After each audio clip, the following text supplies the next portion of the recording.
and to Mark Bays, who's the member here. Mark is the CEO of Personalized Prescribing. So thanks to Mark and the co-sponsors for making this happen today. Our topic this morning is mental health in the era of artificial intelligence, and it's with great pleasure today to introduce our guest speaker, Bill Wilkerson. He's the author of the report on your table. I love the title, Of Two Minds, One Human, One Not.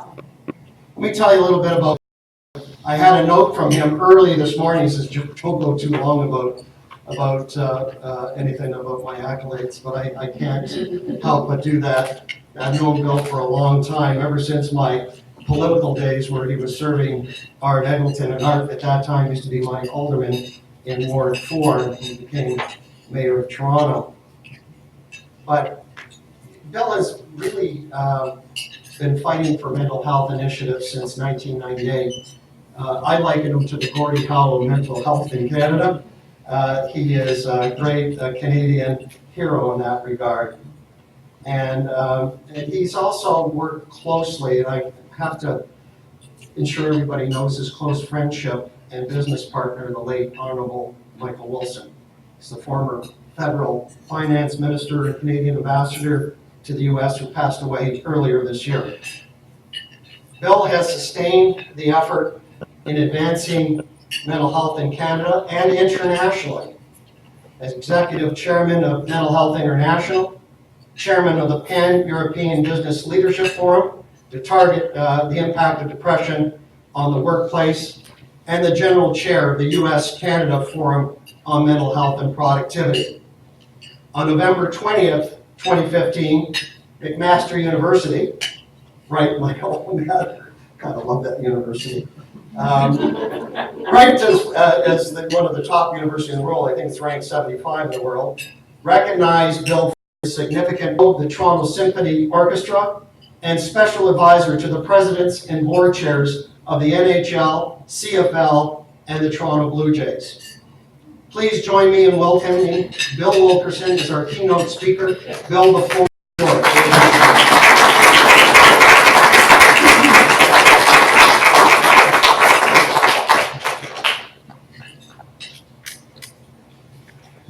Squeezing by here. Bill, you better use your mic. Let me just turn this on. I think that's all. Thank you, Joseph. I certainly am glad I'm losing a lot of weight, as you can tell, as I had to squeeze up in these chairs. But it's always good to be with Joseph. He is like a brother to me, and we've been through many different lives. And I thank you for your kind words this afternoon. We are in the afternoon hours, officially. I would do a couple of things. I was just going to read you this report, but it's only 40 pages. Joe said that probably wouldn't exactly work. So I'm going to reduce and limit myself to one paragraph. And it relates to the great man that Michael Wilson that Joe referred to. Michael and I started working on mental health issues in 1999. He and I were really Tweedledum and Tweedledee. But we had one thing in common, and that is a brutal sense of humor. And most people who saw Michael publicly or got to know him a little bit didn't realize what a funny man he was. And he was a man of humor and compassion and love. He was the first Democratic leader to cross over after the fall of the Berlin Wall. He was the architect, which I used to kid him about, of the GST. And I would introduce him, and now please welcome the man who gave you the GST. And he would wince. But at the front of the book, if you do have a chance, and I hope you will grant me the favor of having a peek at it as you go along with the next bit, is this dedication to Michael. I say my partner in workplace mental health for 20 unbroken years. Mike was to be the co-author of this analysis. The fate took a different turn, so I do commend of 2 lines to the reader in the spirit of this great man. And I think he left at a very inconvenient time, but that is something he couldn't control, although I insisted he had to. And the last time we spoke, he said, "I don't think it's going to work." And a few days later, he was gone. In that spirit of a man of great achievement and a man of great heart, he represents to me the embodiment of the principles that we can and should embrace as we tend to advance the economies and the communities of our nation and of the world through mental health, because Michael saw, as we scratched out the first economic impact statement in 2001 on the back of a napkin, he translated the cost through to the value of human beings. As a former finance minister, he said to me and said publicly, "If I only knew then what I know now, mental health would have been on the economic agenda of Canada for all time to come."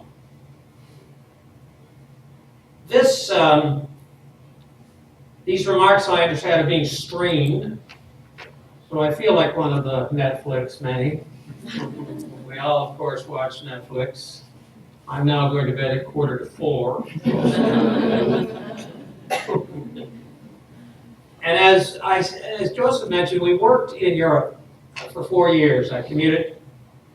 And a number of the companies that are represented here today were in fact part of that initiative. We recruited companies with over 1.5 million employees. I visited 27 or 28 cities under the auspices of the Government of Canada, who asked the ambassadors to the many countries of Europe to facilitate meetings on mental health for me. And it was a grand gesture that allowed us to take that issue and to merge it with many of the initiatives we had initiated in this country. I think the important part of the report, if it has an important part, is that it is not just about the technology and what it's going to do for or not for people. It's about other branches of science which are going to merge and conflate with the technologies and the sciences going into them. And that is because we are embarking, whether we think this is a good idea or not is not our choice, we are embarking upon a new generation where the human brain will be recognized once and for all as the principal source of productive capacity in free market economies. And the brain lives in only one place, and that is the human being. So when I talk about artificial intelligence, you will sense a bias that it support, not displace, human beings. I want to acknowledge a couple of people who came here at my request, and I'm grateful to them for it. Tim Pettipass is the Assistant Secretary to the Federal Cabinet, the Government of Canada, and the government has instituted its own internal comprehensive mental health strategy for the employees of the government. And it is a comprehensive and valuable step taken forward, led by the clerk of the Privy Council, Tim's associates. And I think this is going to be one of the major opportunities, is to see not just employers from the private sector, but from government as an employer, working closely to solve some of the issues that continue to bedevil us in our capacity to promote mental health and to protect our population from the effects of mental ill health. I also want to recognize and welcome, if I may, Dr. James Gillette and Dr. Marisa Young, both of whom are from McMaster University. They go wherever I go because now I feel I have to have some McMaster. Not true. But what is important to note, and it's a point that I think is relevant to it all, and that is that through James and Marisa, we are going to see this great university incorporate mental health into the social sciences, not just the medical sciences or the health sciences. And that's because we now know that 50% of the causative influences on our brain for purposes of sustaining or losing our mental well-being are the environments we create for each other, the experiences we have in life, and the relationships we live with or lose along the way. Genetics, yes, but not the whole deal. I think, too, that if we can just start to think in terms, therefore, that our DNA is in our hands. And I don't want you to start flipping through the table of contents, although it's fascinating stuff. I want you to note that we talk in here about genetics and epigenetics. And we talk about the biology of the human brain. But you know, you go through all of that, and something we still can't pin down is the essence of the human spirit. No matter the science at our hand, at our disposal, or at hand, and the definition of how illness develops, scientifically or molecularly, we still can't pin down where from comes the human spirit. Putting aside religious views or spiritual aspirations, this remains part of the hidden genius of the human experience. So, over the past few months, I've gotten acquainted with the topic of artificial intelligence. Didn't know much, in fact, nothing about it when I started early last year. And I was assisted by Dr. Alan Bernstein, the president of the Canadian Institute for Advanced Research, and others of his stature, very patiently reading what I was trying to write and getting me on the straight and narrow.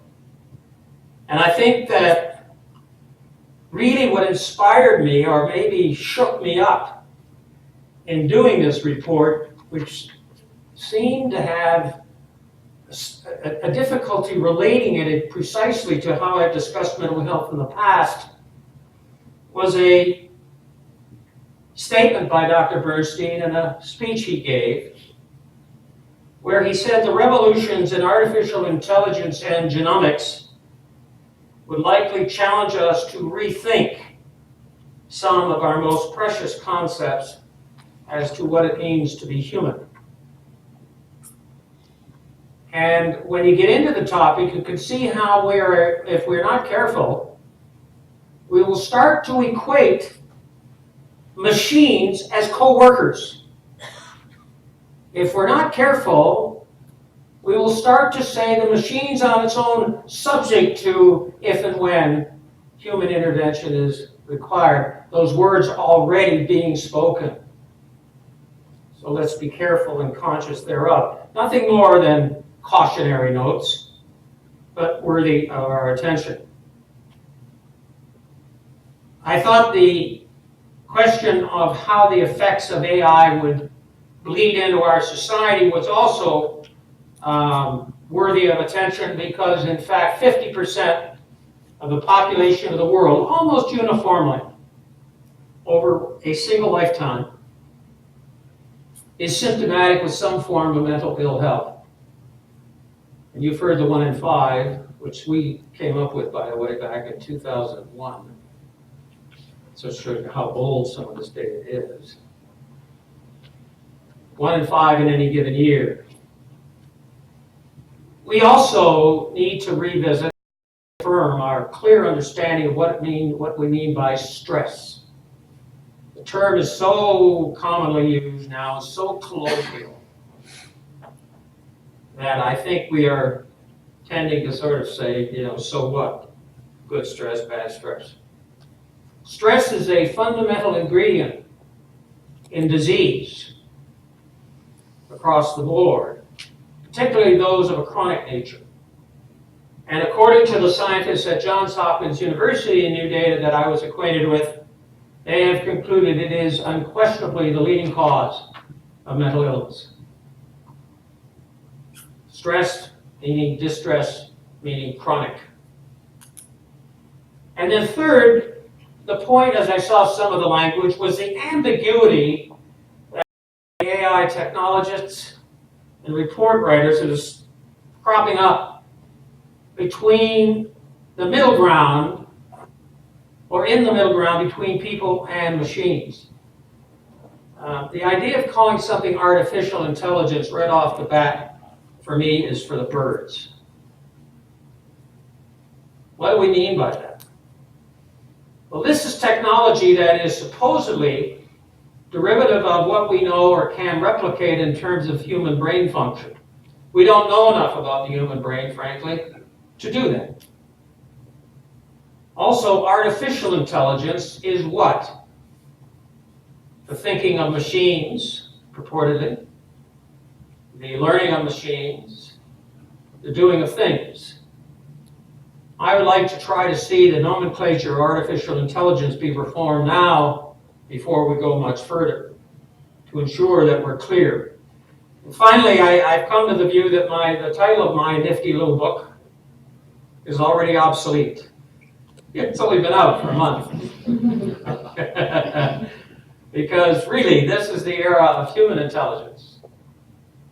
I'll come to the point in a moment about how the so-called intangibles of business, which are people, by the way, we call people intangible.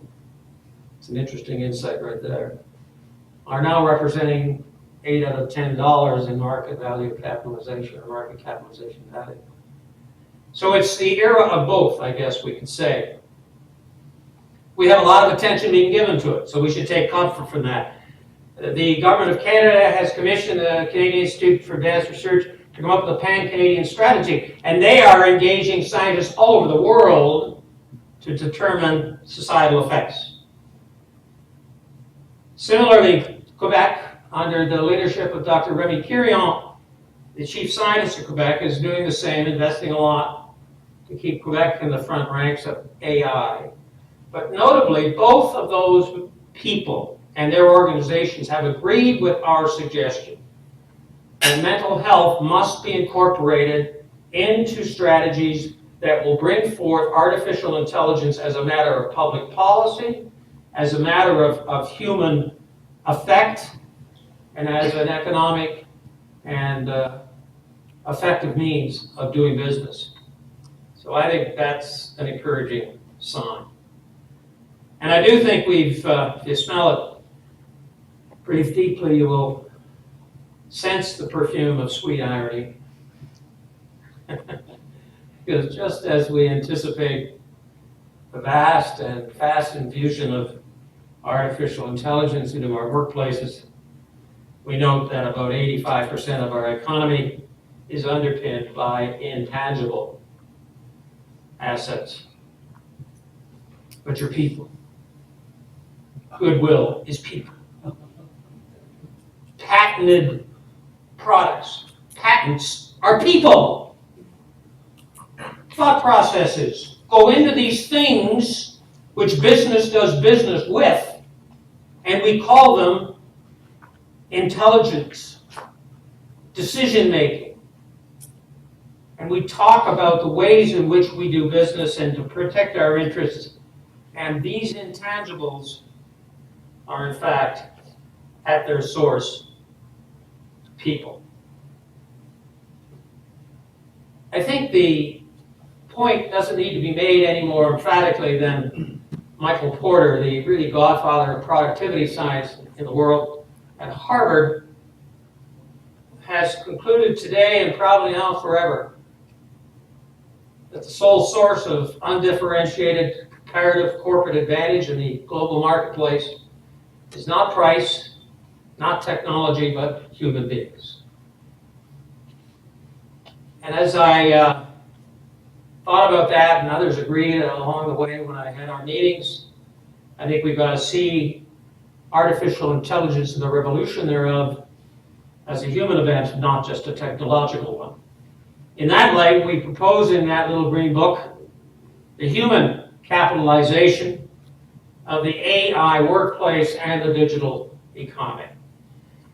The fundamental point of the concept is to help balance the billions of dollars of investments in artificial intelligence with the billions of dollars of investments in human intelligence and its source and residence, the human brain.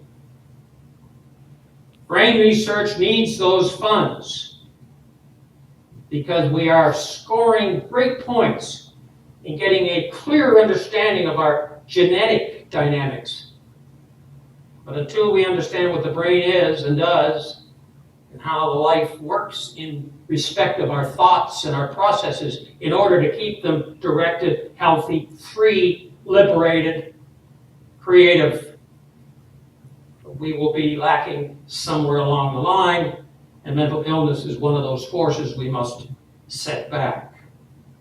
Michael talked about the advent of the brain-based economy, given the preponderance of jobs unfolding 10 years ago, demanding cerebral skill sets. He coined the phrase, he claims I made it up, but he said it, that the mind of employees will now do the heavy lifting for business, not the backs, not the arms and the legs. And that raises the question that those who are doing rudimentary jobs, repetitive jobs, forms of manual work must be protected, as must all others, against being swept aside by the simple and rush of the vast and fast infusion of new technology and automation. Let's not repeat what we did in the 90s, where the introduction of voicemails and emails and personal computers resulted in wiping out big chunks of the middle part of our organizations and frontline workers, breadwinners of all kinds. They were short-term pain, sorry.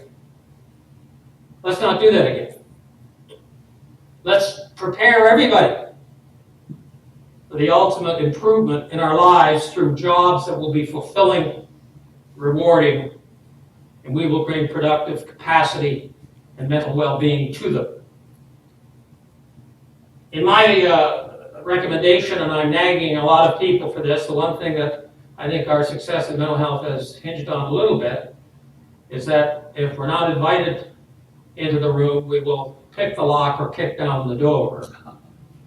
Because mental health has been friendless. It's not friendless anymore.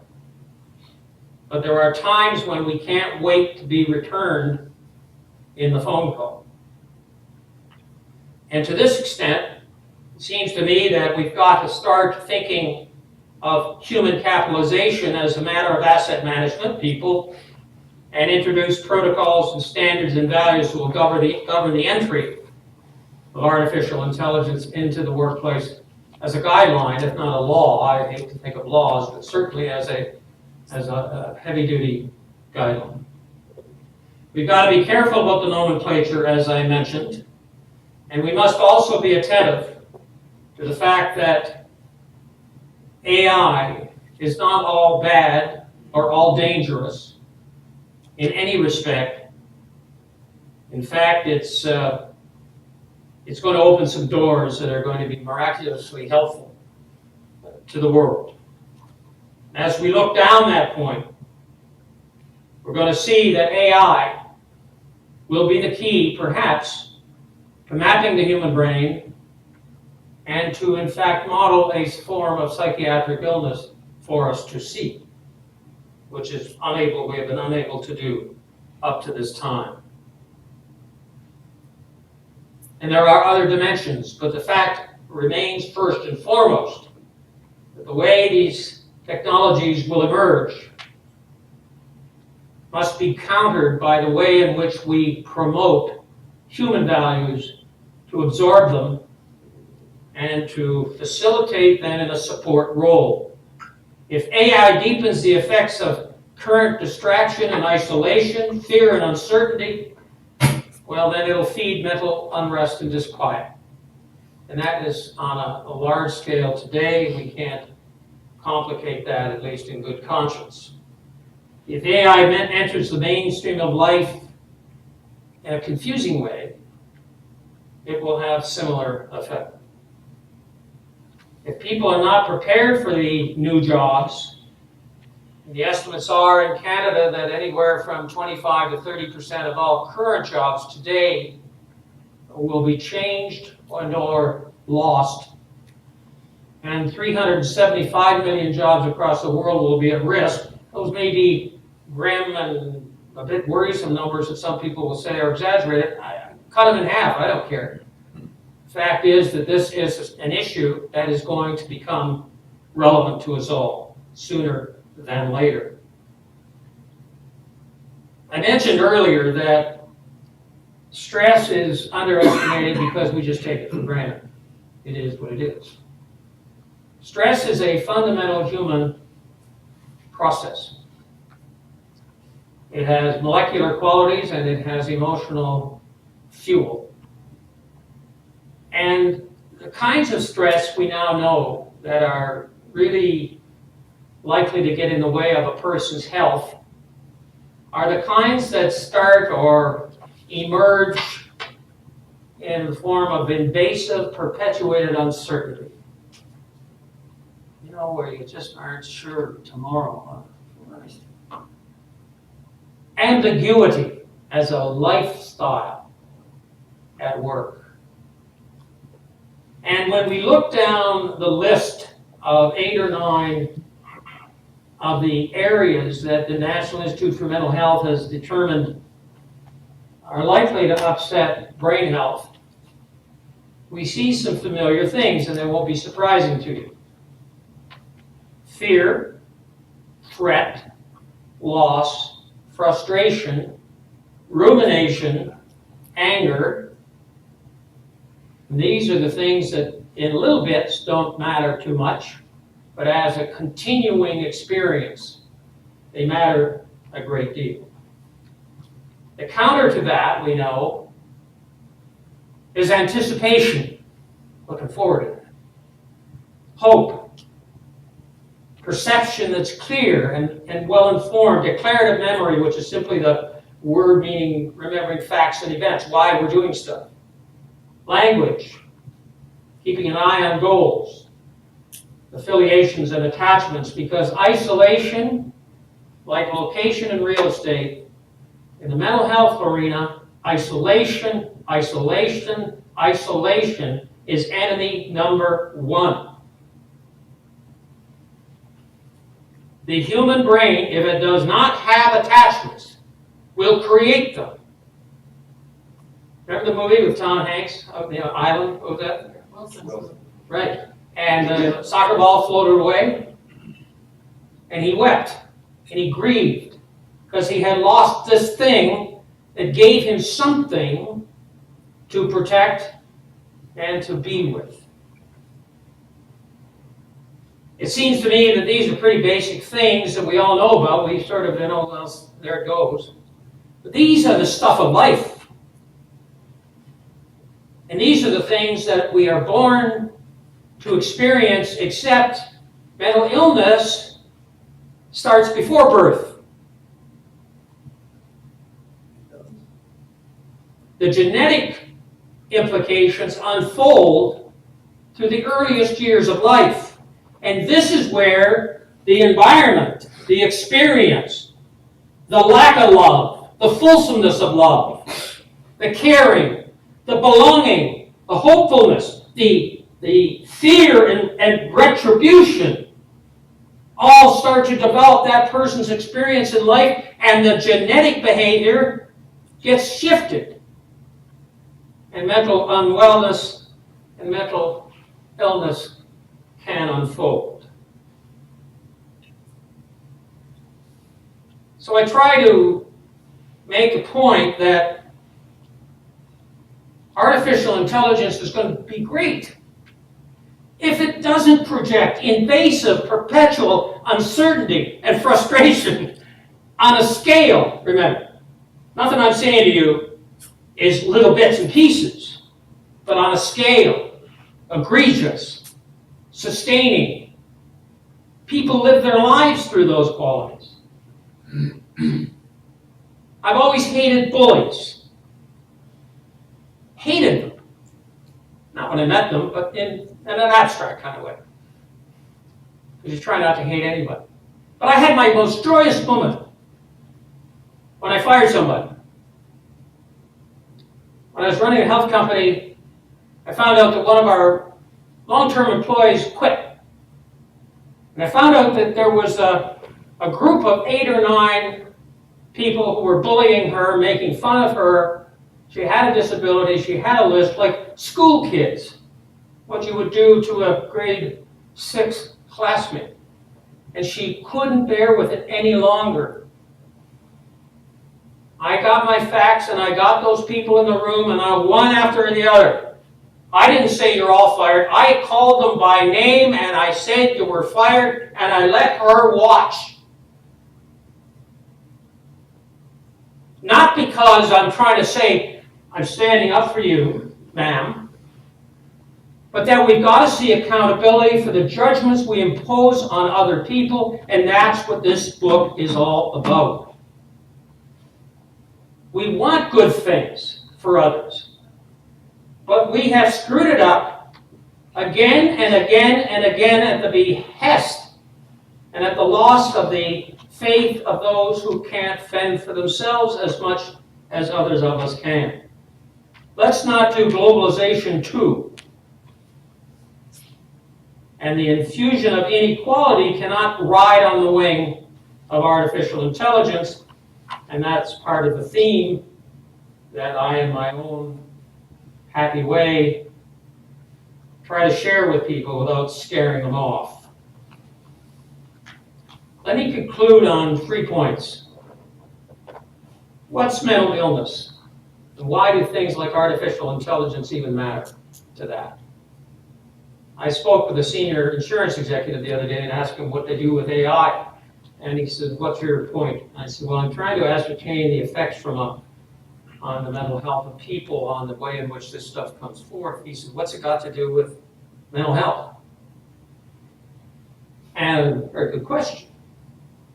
Has a lot to do when we are operating in a world and in a life where the things around us can affect us quite fundamentally. And people with mental illness today routinely find their symptoms began at about age 24, but anxiety shows up a lot sooner than that. So that's the world we live in. Anxiety today, the age of onset is age 12 in Canada today. Not good enough. So we got to sort of tie down how we're going to do this to ensure, because mental illness is not a curse. It's not a mystery in the sense of, oh, well, you know, it must be something I've done. None of that. Essentially what it is our collisions with life. Some people go through life having collisions and don't suffer depression or anxiety or bipolar disorder. Others do. That's the mystery part. But for those who do, the fact remains that it is a combination of the genetic vulnerability which we may live with and the incursions and obstacles of life that we don't clear very well. Therefore, artificial intelligence can be a cause for celebration and giving people new hope, new opportunities, new career paths, new jobs, new job fulfillment, new growth, chances for new growth, a new sense of self-respect, because we're doing new things, we're learning new skills. That's one version. And it's the only acceptable one. But we must be careful that it doesn't slip away on us and it starts getting introduced willy-nilly. And that's what I message, if anything, I will leave with you today. Many of you here are in the realm of human resources and benefits administration. And I have some unsolicited advice for you. Ask some questions. The healthcare system in Canada today does not work for those who live with mental illness. The medical side of healthcare does not work for those suffering mental illness. It's not no one's fault. It's not someone's dark plan. They can't get to you. 6 months, 8 weeks. Why would an employee be off work for 7 months being treated for depression? The suffering is real. Just try it someday if you don't think it is. Try a double dose of anxiety and depression at the same time. If you want to feel like you're being dragged in 2 different directions by 2 galloping horses. But why is it that long? Well, that's because they can't get attention. The drugs we are paying for are guesswork. There's not a single drug in Canada used to treat mental illness that when it works, we can say why, and when it doesn't work, we can say why. We don't know. That should change. I would encourage business and employers to ask those questions. And I would encourage you to have direct dialogue with the representatives of the healthcare system in whatever form or fashion that should be it individuals or groups. Doesn't have to be an adversarial thing either. We're all in this together. The second thing is I would encourage you to get acquainted with public health principles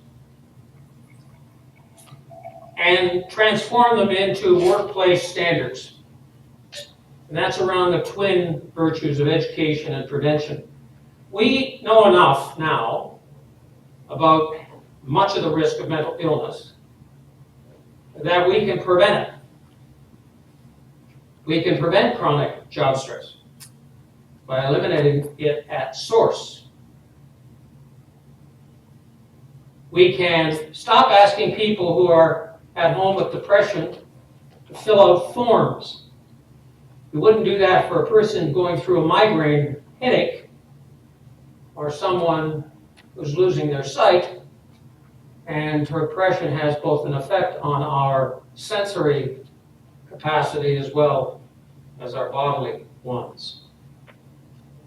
I encourage you to look at job reskilling as an employee health matter, not just a workplace get it done matter. Because if we can reskill and retrain and prepare people, there will be a joyous quality to the introduction of technology. Is that too much of a pipe dream? Don't think so. Why couldn't it be? All my life, I've seen technology being afraid of. People backing off and saying, well, here comes the devil again. CAD-CAM. Remember CAD-CAM? Does anyone here remember CAD-CAM? Computer-aided design, computer-aided manufacturing. That's back in the 80s, for goodness sakes. Well, this was going to ruin the world. And it didn't. But it was fearsome. People went through months of uncertainty. It's the uncertainty. It's the, will it happen? Might it happen? And in between here are the things that are killing us. And killing us in literal terms. Because I want you to also pay attention to the broad trend engulfing our communities and our societies of chronic disorders. And those are the things now that are dominating the health and safety of all of us. Depression is one of those. Depression occurs somewhere in here, behind your forehead. Get out of there. Depression is a colorful thing. I've seen it. You can see it on an MRI. Very colorful. But depression isn't a mood disorder. Depression isn't being depressed. Depression is a horrifically destabilizing sense of emptiness and uselessness. And when those feelings crystallize and advance over any lengthy period of time, taking my own life seems better than living my own life. And in the United States today, since Trump took office, and I'm not blaming him, seriously, since 2016, suicides in the United States have increased 27%. And where are they happening? Among young people. In this country. Women try the most, men die the most. Tens of thousands try, 4,000 succeed. Suicide, the question why, I've been invited to meet on this subject because there is no answer to that question why, but it is part of the spectrum of risk that the rudiments of life, when they go out of whack, creating this dynamic can lead to. I would ask you to consider a fundamental review of case management practices and principles. I would ask you to remember that someone at home alone is the worst place to be when they're suffering a mental health problem. The worst place to be. I would ask you to consider that there are gender distinctions. And there are very vulnerable elements of our working population to pay attention to. I would ask you to know that depression increases the risks of heart attack among those living with a cardiovascular event. Parkinson's disease can become more complicated and worrisome when it coexists with depression. Depression increases the risk of death among those living with diabetes from heart attack. So depression isn't an invisible mental condition. Those things aren't very mental at all. They're part of brain dysfunction that infiltrates our whole body.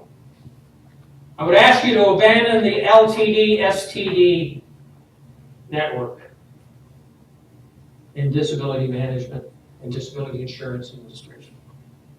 STD is almost a waste of time in so many cases. LTD is a place you don't want to go. And we should look at this as a renewal process, a spectrum. And people get paid for recovery, is my suggestion. And I'm an old capitalist, people. I'm not voting NDP next month. But when I say those things, I'm talking about the investment factor, and I'm talking about the return on investment.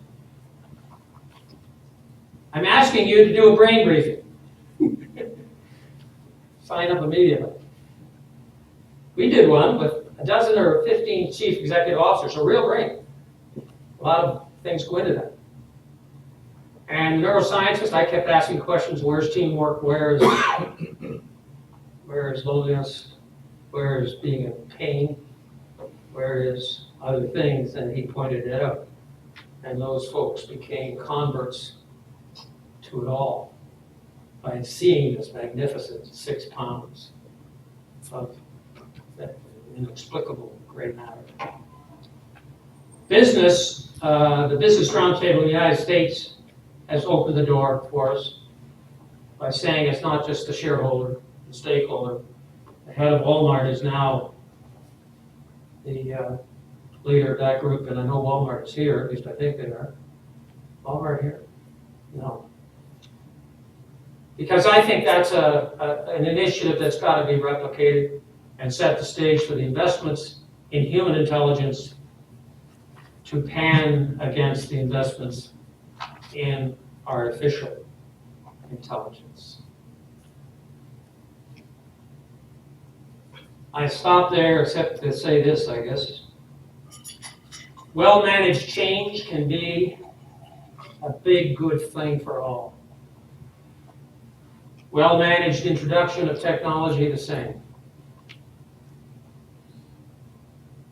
The opposite of that, however, takes its toll. And this kind of toll that could be represented by artificial intelligence, as forecast by proponents and believers, is something that we must pay attention to. Because in the end,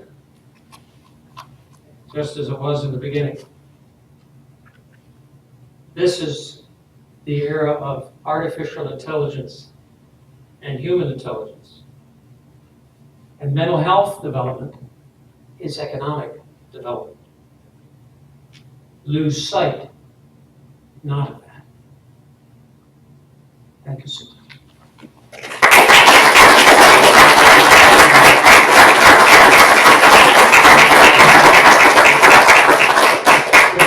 No, why don't you just stay up here for a second? We got a few seconds for a few questions. Great. If anybody has of you. Again, thank you very much for that inspiring speech and the balance between AI and its two-sided head. But are there any questions from the audience for Bill? No? Oh, we do have a question here, Bill. A question about your comment about the STD and the LTD, meaning just pay people, just continue to pay people during a recovery and just not having to justify those kind of absences? The operative term there is justified. If we have the right tools, I don't think you're in a position right now to abandon that too. But if we have the right tools eventually, we won't have to sort of trust somebody, and we won't have to justify being away from work. Because as I see it, talk therapy, which is the future, by the way, for non-crisis related human emotional distress, can be walk and talk right around the workplace. Recovery should happen at work as much as possible. But when you isolate someone at home, they're going to get worse. And they're going to get alienated. And then they know you don't trust them. And case managers have to be either reinvented or retrained based on the species that I've seen so far. Because they treat people too often in a bureaucratic sense rather than in a personal sense. But I would like to see the day when someone off work getting better is actually part of the job. Yes, sir. Is there a reason, in your view, why SPECT scan imaging of the brain hasn't been used more to actually look at, to get an image of the physiological pathology, part of the brain affected, and also to show response to the treatment to see brain repair and improve function? It's rarely used. Dr. Daniel Neiman, San Francisco area, has published extensively on this as a psychiatrist. Uses it with his patients. But I've sent patients, there's one psychiatrist here in Toronto that I send patients to who does use that methodology as part of the assessment. He's been very accurate in his ability to identify things and move people forward. And it's a budget problem with most organizations. It's an access to the technology or the equipment problem for most psychiatrists. Reasons that have to do with not anything but the patient's benefits. The stigmatization of all of this has taken hold largely because we haven't used the technology to see it. We've had to believe somebody. And therefore, I think it's culture, and I think it's cost, and I think it's attitude, and I think psychiatry pretty well as a profession has to be reinvented. And I think we have to integrate every mental health professional into one band and use the technology and invest in the technology. As a matter of fact, I would rather see us invest in brain scans of that nature which show dynamic activity than I would to open a new hospital or a new clinic. Because this does two things. It improves diagnosis, presumably then treatment, although who knows for sure. And secondly, it eliminates the idea that this stuff is imagined or is, quote, intangible. So secondly, the trans-theoretical model of behavioral change put forth by Prochaska and DiClemente, they have, from what I've seen, the best evidence to show the value of peer support in helping the person alter environmental and interpersonal triggers that perpetuate mental health and so often trigger the onset and also factor into dual diagnosis when a person then has a dependency on some type of drug or alcohol. Peer support to me is a marvelous key to the door. The Canadian Food Inspection Agency, a case in point, developed, it was initiated by the employees, had people off work come back to work in a recovered state, and opened up the door to training them to be peer support advocates and providers. And it has worked. That's 5 years ago. It's still working beautifully. And some of the people turn to them long before they turn to health professionals or to bosses or to family. So peer support to me, and that's somewhere on my list here, just like peer pressure is one version, peer support to me is probably as important in some respects as going to see the doctor. Yeah. So with the Mood Disorders Association of Ontario, their peer support people have actually been through the mental health illness themselves, come out the other Correct. side, and provide their peer support. Absolutely. Totally funded, and yet it's not incorporated into standard recovery for these people who have mental health injury. Right. And to that end, I was just meeting with some of those folks a couple of days ago. They wanted to do a speech tour or a speakers tour in sometime in May in Health Week on this very point of young people becoming peer supporters for others who suffer and reaching into the generation of that nature, which I think is largely the people that they've deployed in that regard at present. They've changed their name, by the way. There's an interesting thing. Called the Mood Disorders Association of Ontario, great organization, does terrific work. But they asked a number of the kids who come to be with them, who didn't like the name, and they went through a process with these young people, and they came up with Hope in Me. My hope in me, not your hope in me, my hope in me, and they're changing the name accordingly. I mean, we've partnered with them. I think their work is excellent. That's just tremendous, just tremendous. They got a very strong board, which is one of the reasons. We'll take one last question there, Bill. We have one to the left. A question around the professionals that you met with in the AI space and in respect of how you reach people at a broader level with this discussion and really about, does the government get involved or do the top providers of AI where they're pushing it down to the organizations, get together with mental health experts or things like that to build a change management plan for investing in people? Like, how do you get it at a bigger level rather than the individual discussions with smaller mental Yeah, health? absolutely, and I think that's kind of the process that this little green book has any merit. It will lead to a discussion of how, number one, business has got to get cranked into the processes now underway at the national level and in Quebec, because those discussions are going on about things affecting it. Secondly, I think we've got to create a vehicle through science and business cooperation and dialogue on how this technology is going to be used and how and when and why and where in various workplaces for what purpose, so that we crystallize the ground rules. And not rules of the road so much as guidelines to ensure that they're done properly in terms of communicating with people, not scaring people, clarifying all kinds of basic things that people need to have some sense of place in the middle of all this.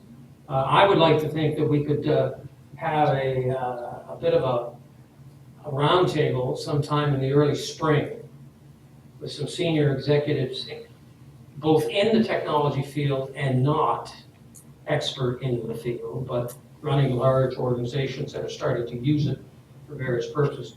Meeting with Bernstein and his team and Kirion and his team. I happen to know those people, so I'm saying those people can be anybody else as well.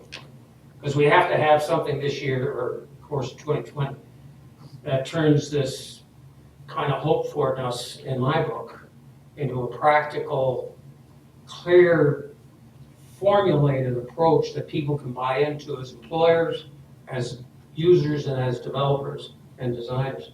And since government is up to its neck in this, as investors, they can also be up to the neck as our biggest employers of all. And I was in talking with Tim, and I've spoken with his boss, that there's a tremendous receptivity to doing that. So I could see a task force, a group to formulate an approach. Well, thanks very much, Bill, again. Thank And you, a Bill. little talking about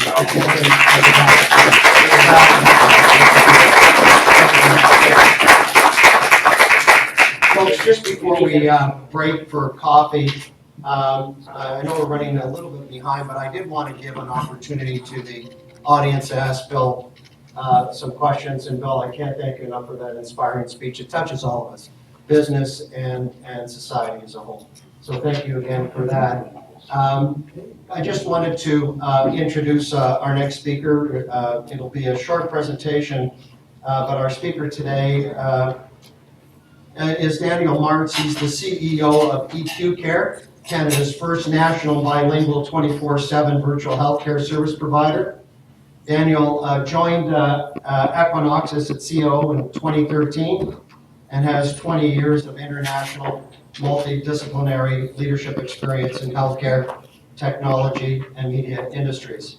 He began his career as financial analyst at Bombardier Aerospace, built a perspective on the importance of technology as a catalyst for change as a consultant with Accenture. I think they're here, so one of your boys. And he honed his strategic consulting and healthcare expertise as a management consultant to senior leaders of multinational corporations with A.T. Kearney. Daniel holds an MBA from the prestigious Kellogg School of Management at Northwestern University in Chicago, a BCom from McGill University with honors, and a degree in health sciences from Marinopolis College with honors. Daniel is fascinated with the convergence of healthcare and technology and is guiding the expansion of Equinox to new possibilities. He, and I've known him for a while now, has revolutionized virtual healthcare to become something more valuable than just a doctor on demand. Please welcome Daniel Martz, who will share with us his company's innovation journey and give us a peek at what the future of virtual healthcare looks like. Daniel, over to you.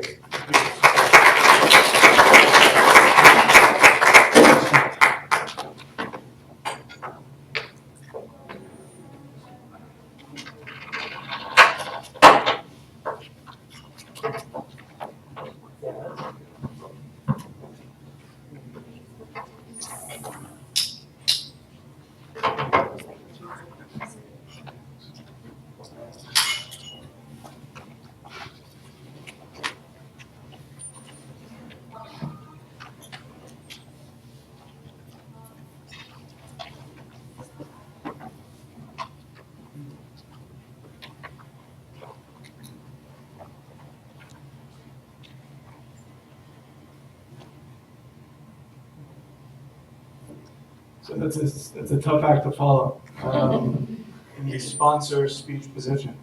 So while we're firing up the presentation, just wanted to thank Joe for the kind introduction, and thanks to SEB for organizing today's event, which is quite spectacular. Listening to Bill is a treat, a real treat.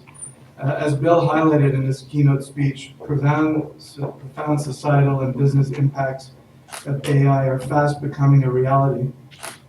And while AI advances may pose privacy, job security, and autonomy concerns, advances in AI are also having a positive impact by helping connect people around the world, enabling them to make better informed decisions about their medical treatment options, and to improve the mental health and productivity of working populations. At EQ Care, we've successfully positioned AI as an enabler to improve the patient journey and achieve better healthcare outcomes. Let me review with you a few industry trends, our company's 30-year history in innovation in healthcare, and talk a little bit about virtual health. And I'll be brief. Again, tough position to be in here to follow Bill. Doesn't look like we have, just give me 1 sec.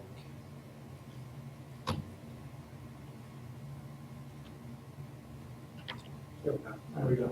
Okay. Were you feeling stressed? Sorry? Were you feeling stressed? Yes, I have to say. I'll play the fiddle for you. But you know what? This is positive stress. There's the spectrum, right? This should increase performance, hopefully. But it is short. It is very short, this presentation. We got coffee coming, right? So, and I think to Bill's point with regard to the healthcare system in Canada, medical wait times are really untenable, and if you didn't know this, we actually have the longest wait times in any developed country across almost every metric.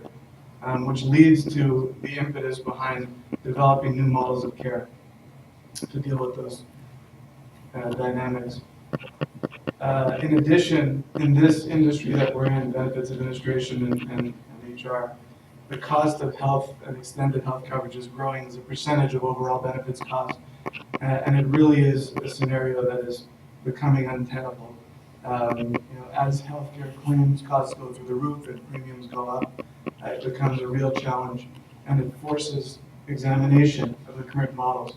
And as Bill also mentioned, with regard to the STD and LTD models, there really is an impetus for change.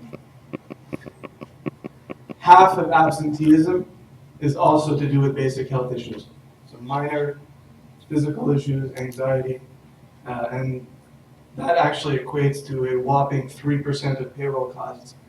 So when you put all of this together, and particularly in the space of mental health, where claims are rising at an unprecedented rate, it really forces an examination of the current models, which are really focused more on curative versus preventative approaches.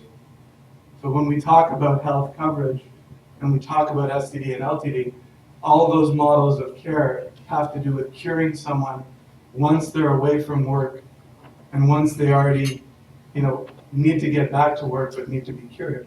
Whereas if we flip the paradigm on its head and start really investing in prevention, these claims numbers will start to organically go down, the cost curves of disability will start bending, and we will start to see an impact on the dynamics, which, if we start to invest today, will pay dividends over the coming years. So really the impetus here as we sit here today and listen to the dynamics that Bill described in the field of mental health and AI is to switch our mind frame from a curative to a preventative model. And of course, I'm preaching to the choir here by saying investing in employee health increases enterprise value and starts to shift this paradigm to a more preventative model of care. So again, this is a short window to speak here. I could fill 2 hours, but I'm going to be very brief and happy to talk to all of you about these topics in more detail. But here at Equinox at EQ Care, we're taking 30 years of healthcare experience, which started in the curative model, so complex care in a home care environment, evolved into a virtual model in 2008. So 11 years ago, starting with a more preventative approach to nurse-based case management for an executive population and their family members traveling globally, and has now landed in the virtual care model. So over a 30-year journey, building the case management model from a complex environment, evolving it into a preventative environment with the phone and a nurse, into now a physician and mental health professional-based service on a platform of technology, and is now 24/7 international and bilingual. So we're really taking this shift in the industry at heart, and we're building this preventative model around the idea that giving employees and Canadians and humans in general access to care 24/7 to deal with, to address physical and mental health issues all in one place, can really start to evolve this model into a preventative approach and then bend the curve all the way through to the issues that you all deal with on a daily basis. So quickly on who we are, we've been, we have offices in Montreal, Toronto, and Vancouver. We have a network of over 300 physical and mental health professionals on this virtual care platform, and we have over 250,000 covered lives which have access to the service 24/7. And that actually is closer to 350,000 with a new client that we just brought on board. So again, very briefly, how does this come to light in a model that is understandable for all humans? It's a very simple 4-step process. You download an app and it's accessible from any internet-connected device. You're connected with what we call a care manager. So the mirror of a case manager on the insurance side, but really a care manager who has a nursing degree or a mental health degree, and who welcomes the patient in with empathy, looks them in the eye, understands the issue, whether it's physical, mental, or both, and really is able to ascertain what is more than meets the eye, and then connects immediately to a physician 24/7 national and bilingual to then requisition a next step which could be a prescription, a lab, a diagnostic test, or a referral. And that care management team deals with all of those next steps in terms of coordinating and scheduling that. So when you think about what is that service, it really is more of a care management service than a physician or doctor on demand. And it really collapses that. And let's just do an analogy. In any time that any one of you accesses care in the public system, it's a half day or a day off work. Map that day into how much time you spend in the physician's room or the testing room, maybe 10 or 20 minutes in total in an 8-hour day. That's 7 hours and 50 minutes of lost productivity collapses to zero in this kind of a model where you're getting it all coordinated in one place and you're going straight to the examination room or straight to the testing center. That's what we're doing. And it's based on 30 years of this care management model. We already talked about these aspects, but I'll zero in on the bottom right, which is in this model of virtual care, we never turn a patient away, which yields a really interesting model to help augment and replace certain aspects of the public system that do not work. When you hear about virtual care services, a lot of the buzz and marketing is around basic primary care, dealing with the things that you can do with a text voice. In this model that's care managed, it really is everything, right? We have patients who have mental health issues, are on chemo, and have a variety of other socioeconomic and issues. And we have this care managed approach where we can connect patients to resources. And that is a mirror of the system that we're trying to create, which can help essentially bridge the gaps in care. And a little bit more on our services, and I'll stop the plugging in a moment. We also are trying to fill the gaps in the disability side of the business. So we have models that have been brought to us by our clients where we have, for example, preventative access to mental health professionals, 24/7 national and bilingual, and that's accessible to both the prevention side and the disability side. In models 2, 3, and 4, we have models for early intervention and short-term disability. So this issue of an assessment being done, going back into the machine, and then 3 months later realizing that assessment was not implemented in a care plan, we have specific models of care management that we insert into this process as a service to the case manager at the insurance company to help alleviate these gaps in care. And that goes through to virtual CBT and virtual assessments. So this is a full suite of both prevention and curative services. And I'll end on the note of innovation to tie it together with Bill's presentation. This model of care management is going in the direction of innovating at every point in the care continuum. So I'll just give some brief examples. We have devices now that fit in the palm of someone's hand that can pick up all of the vital signs with a few quick interventions of a layperson. That enables a full primary care diagnostic or a family doctor's visit from wherever the patient is. That starts to address use cases around First Nations, use cases around rural communities. All of the places in the healthcare system, we were just talking about this earlier, there's $500 million of First Nations medical travel per year. And with this kind of a device, you can chop that in half if that's delivered at scale. All that data comes up into the platform, our doctors can evaluate it and provide next steps. That's one example. Second example, and I'll be very brief, photonic monitoring. So we have a device in our office now that if we put it in the middle of one of these tables, it would pick up the biosignature of everyone around the table and tell the computer their heart rate and their breathing rate. That's FDA approved. That will then go to glucose, that will then go to other metrics. And once that's in the pharmacy, as an example, you walk through the doorway, the entire biometric goes up into the cloud, and then you get the diagnostic or the contribution of the clinician to help get you the next step in care. That's Star Trek, but it's actually today, and we can demonstrate it the next time together. And then some applications around it. Yeah, it is scary, but it is, it really does have practical applications, and it can increase efficiency at scale when we're talking about solutions that are healthcare system-wide. And two other small examples, and we'll pass it on to the next speaker or to our break. Facial recognition. So in the field of mental health, there are technologies now that can map your face in a video conference environment and give probability-based recommendations to a clinician of what you're actually feeling. So you may say, oh, I'm feeling fine today. This technology will pick up the little muscles in the face and give a probability-based recommendation to the clinician. This person is not fine. they're on the cusp of an event that we don't want to happen.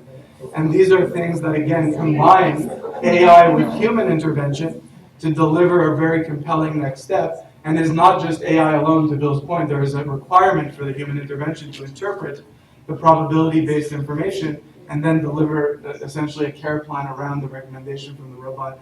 And finally, AI. So in our case, given that we come from 30 years of case management from complex care, we do not deploy AI towards the patient directly. We always face insights back to our care management team and clinicians for them to take their decades of experience in a clinical environment, put it together with the AI's recommendation, and deliver a care plan that combines the two. So this is, again, the kind of, bringing the best of technology together with the best of humanity and creating models that can find those gaps in the efficiencies of the system and really start to deliver models that help make everyone's life better. And that's really what we're doing. So thank you. Well, thanks very much. We're going to take just a 5-minute break for coffee and dessert, and then we're going to have our last speaker and closing comments by the president of SEB, Mohammed Al-Cham. Take 5 minutes and have a coffee break. Come on back. Thanks very much.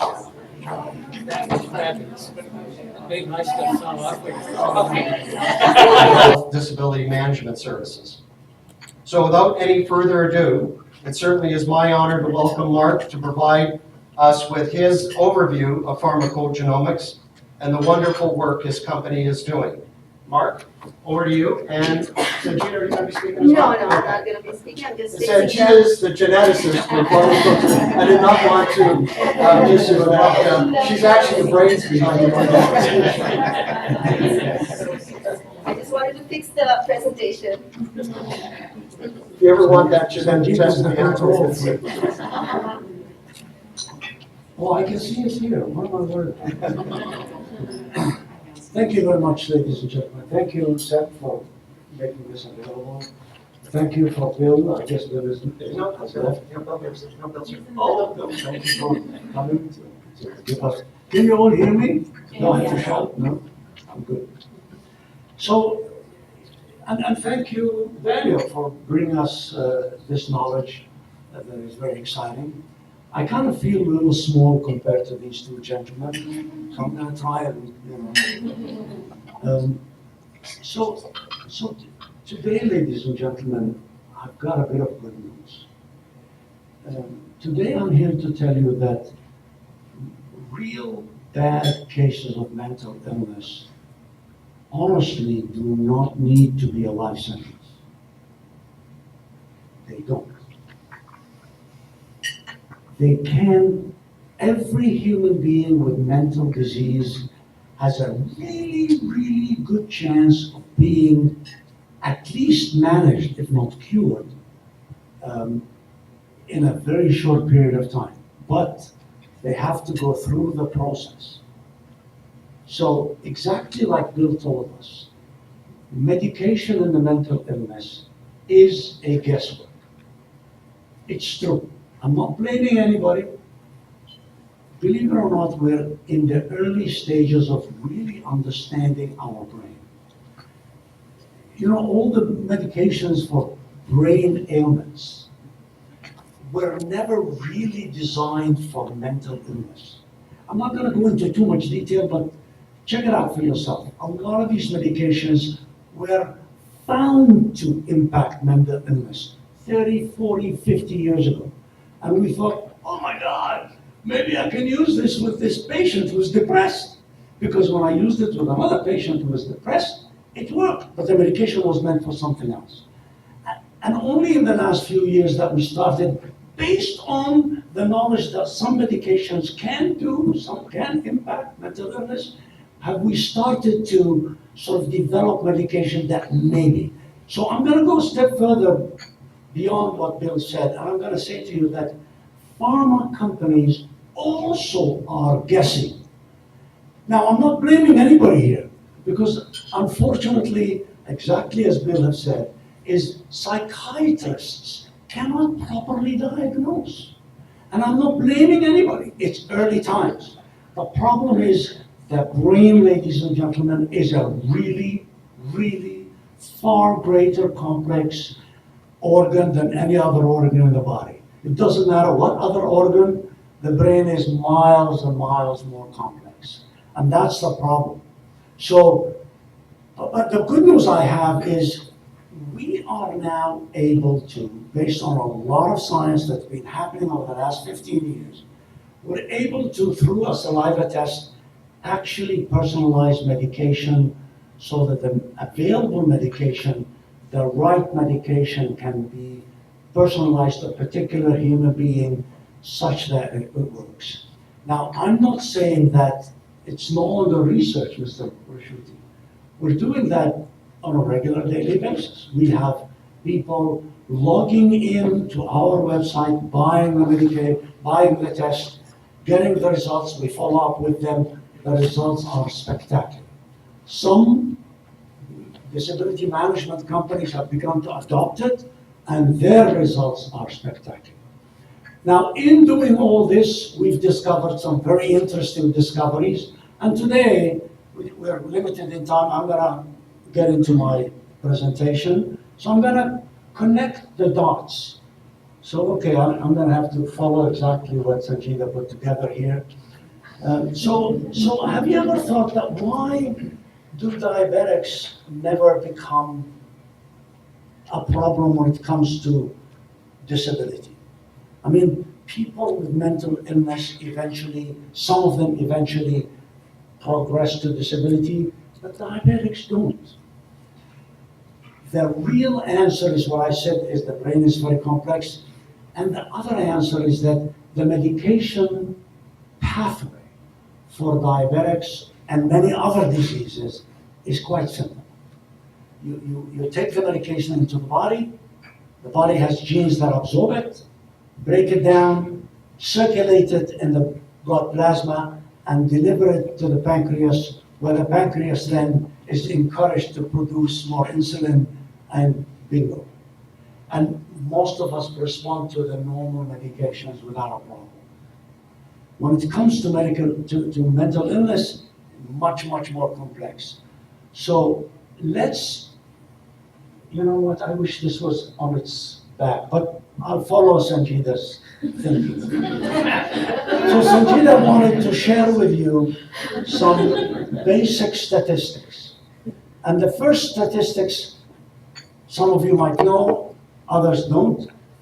50% of medications in the mental illness business don't work the first time. And then it's, again, another 50, 50, 50. Every time you try a new medication, it's 50% if it does or it doesn't. Now let me tell you something which is really interesting that we found by doing, as a result of our work, we started digging deeper and we came up with another statistics, which is really interesting. I'm going to tell you 40 to 50% of the population have mental illness medication genes that have mutated. I mean, you must forgive me. Because of the shortness of time, I'm not going to start by saying this is what mutations means. I'm assuming that you know that most of us have mutations in our body. Mutations are not a bad thing, but it means the gene is not working like its wild original gene was intended to by the creator or whatever, right? So from the statistics in the genetic world, we developed this 40 to 50% of the entire world's population has enough genetic mutations in their body and the brain such that their medication would actually be complex. The two actually agree with each other. One explains the other. The genetic mutation explains why some of us don't respond to medication properly. Now I'm going to tell you a story about a friend of mine. About 2 years ago, he asked me, "What are you doing?" So I said, "I'm doing this now. I'm a businessman that constantly jumps from one industry to another. I love creating companies, then I get bored, and pass them on and move on to something else. So he says to me, his name is Wayne, I of course won't tell you who he is, but he says to me, what are you doing? So I explained to him. He said, oh, you're crazy. So I said, why are you saying that, Wayne? I mean, what are you talking about? He says, Mark, 18 years ago, I had all kinds of problems. And eventually my wife pushed me to go see a doctor, eventually a psychiatrist, and they prescribed medication, and here I am. No problem. So why would I need a test? And of course I realized, oh my God, that's the 50%. That's the 50% that works. There are people that actually get medication in the mental illness business that respond well the first time. And as long as they stay on their medication, they're okay. I'm here to talk about the other 50% that just have problems. These are the ones, look what happens. The ones that respond are on both sides. These are the same circles, by the way, guys. But it's the other 50% in the middle here with trial and error and all kinds of complications that comes with it. We're human beings. I try one or two medications, they blow me up like a balloon with weight gain, or I end up with all kinds of other problems. I then quit the medication, the medication is not working, and then I start losing hope that any medication will actually help me. And as a result, I just, it takes maybe another year before I say, well, let me try medication. Exactly what Mr. Wilkerson says. This is a real disease, and it is really painful. I see it every single day with people coming to us. I'll let you read emails that we just got today that says, I am desperate, help. It's real, and they are in that red part. And they're the ones that eventually go to disability. Now, let's talk about the mental illness genes and the problems with them. So when drugs go into the body the first time, the body has to, as I said, some genes are triggered, we're called the pharmacokinetic genes. They're the genes that grab the drug, absorb it, circulate it, break it down its active component, and then clear it from the body. Very important, the clearance part. If this system does not work, the drug fails. So the green part are the large population that it works. Let's say 70% of the population, that first step works. 30% for whatever reason, the drug fails. It doesn't circulate properly, circulates too fast, it doesn't clear properly, and so on and so forth. But that's not enough. That's the beginning of our industry. And we used to say 3 years ago to people, we would test the genes in this area only. And we would say to the guys in the green arrow, you should be okay. Except some of them started telling us, you're full of it. I'm not okay. I tried it. It didn't work for whatever reason. We then went back to the scientists and said, what is the problem?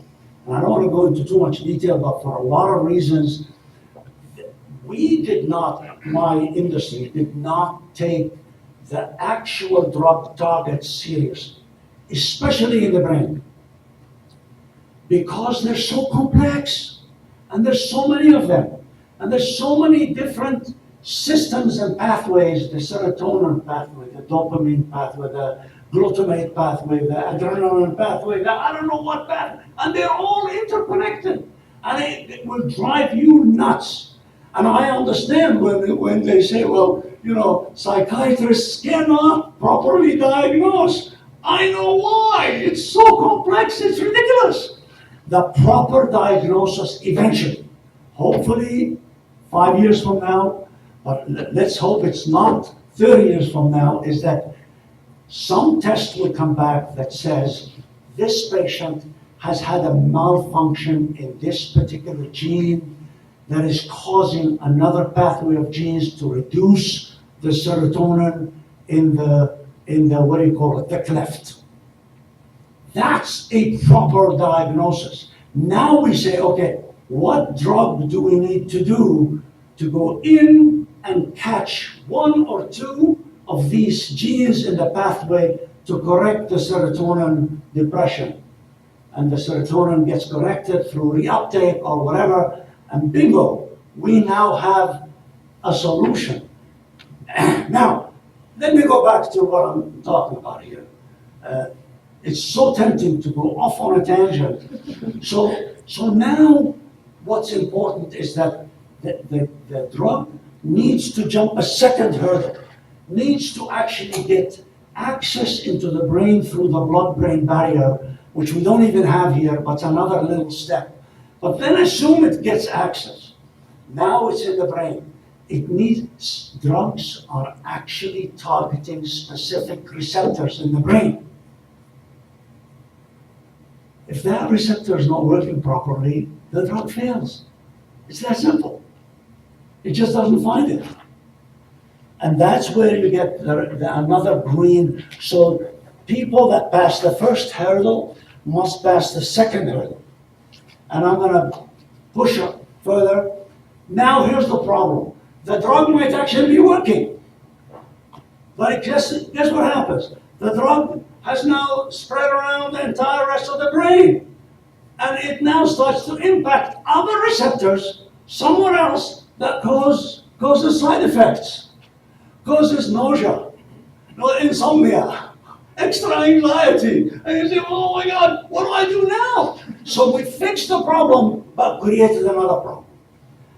So the result is, what we gotta do is we now have to actually find a drug where the genes in this area work well, in that area works well, in that area works well, where you end up with a drug that actually ticks all the boxes. Now, let me talk about the third dot. So remember, I'm connecting the three dots to prove what I said to you, that mental illness disability is preventable.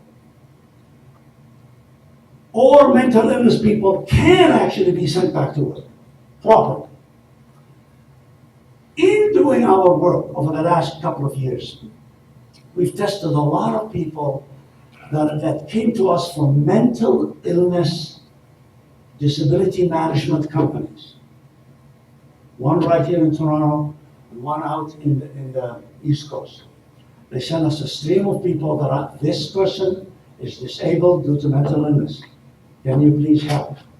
We did the test, we put them on the right medication, send them away, we follow up. Now we're not disability managers, so we don't follow up from that point of view. We follow up, we're a little bit of a research company, we want to know that our work actually works. So we follow up to say, how do you feel? Did you get any other problems? We need to know. We need to keep adjusting our algorithms. The results, as I said, have been spectacular. But I'll tell you that these disability managers have come back to us and say, give us a report, some kind of a report, like what, So we went back into the database and we looked. These are 89 human beings. They're all working people that were on disability. And we checked what is common amongst all of them. And I'll tell you what we found out. I'm going to introduce a new concept called the genetic mutation score. Remember I said to you earlier that a lot of the human beings have enough mutations in their body and the brain such that the drugs for them don't work properly? So we developed a score for that. And the score is from 0 to 15. 0 to 5 is where 50% of the population, they don't have any serious mutations such that their mental illness medication will work the first time. But the moment the score hits 5, if you want to challenge me, please come later. I'll explain to you exactly what the score means and why 5, and what does it mean if they're 6, 7, and so on and so forth. But the moment you hit 5, problems start to happen. When you get to 6, 7, 8, 9, 10, the more it is, the bigger the problems. And when you get up to 12 or 13 or 14, you're going to introduce a new concept. I'm sure some of you might have heard of it. The person is drug resistant. We tell this patient, no drug that we're aware of today would work perfectly for you. So you have to either live with some adverse reactions or have to go to some other psychiatric treatment like ketamine therapy or RTMS or even electric shock therapy or whatever. And by the way, they work, all three of them. I wouldn't rush to electric shock therapy too fast. I would start with medication, and I would really start with just psychotherapy first. Talk to people. I would really start with your family and your friends. Have good people, just like Bill said. You know, if we start with a good, solid environment around us, we are not likely to be. Let's not go there. I don't want to. Let's stay in the medication. Sorry that I keep going off on tangents, but Sanjita's standing there saying, so seriously, what we found out that exactly every single one of these 89 human beings that came to us over a period of about 15 months had a bad genetic score of 5 or more. Let that sink. Let me go back a little bit. Sorry, I'm gonna have to get physical with this. So these guys are fine. These guys are okay.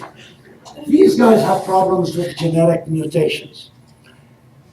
We looked at these people, and in here we found that every single one of them actually had enough mutations such that they've come from here. What does that tell you? Is if we catch them early enough, if we put them on the right medication, we might have prevented their disability. Sorry. So, I mean, there is a baseline morbidity, and obviously that's another study, but that's not one of my dots. My dots is that these people had a lot of genetic mutations, and that's why they ended up on disability. And we continue to see this trend as we talk today. So when you actually connect the dots, 40% of us, 40 to 50% of us have bad genetic mutations. Now I want to make one thing very clear. The fact that we have bad genetic mutations in the mental illness medication area, this is very specific, does not mean you will develop mental illness. Does not. People that develop mental illness is another conversation. Exactly what Mr. Wilkerson said. Another conversation. And let's not talk about it. So these people end up having, if they go to medication, they end up with all kinds of complications. Some of them could end up on disability, and I'm telling you, they came back from these. Now, I'm going to wrap up. Can we prevent mental illness disability? Yes, we can.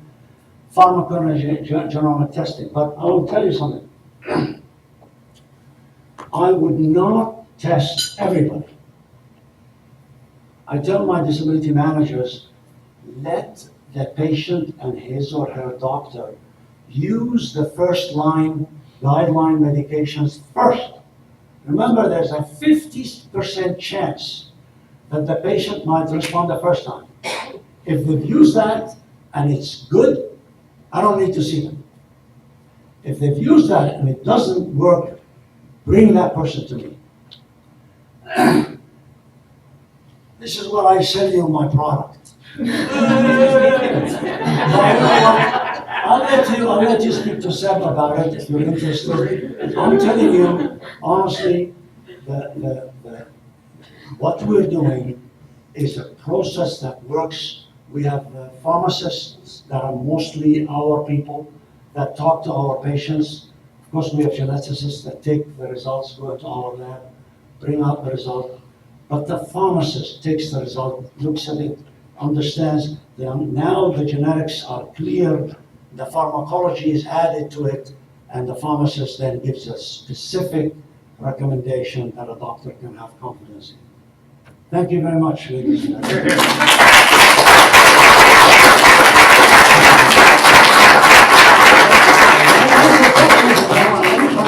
No?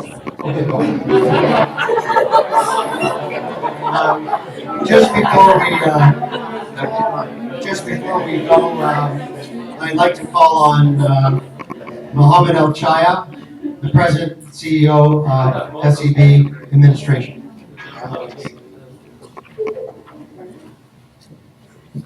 Thank you, everyone. And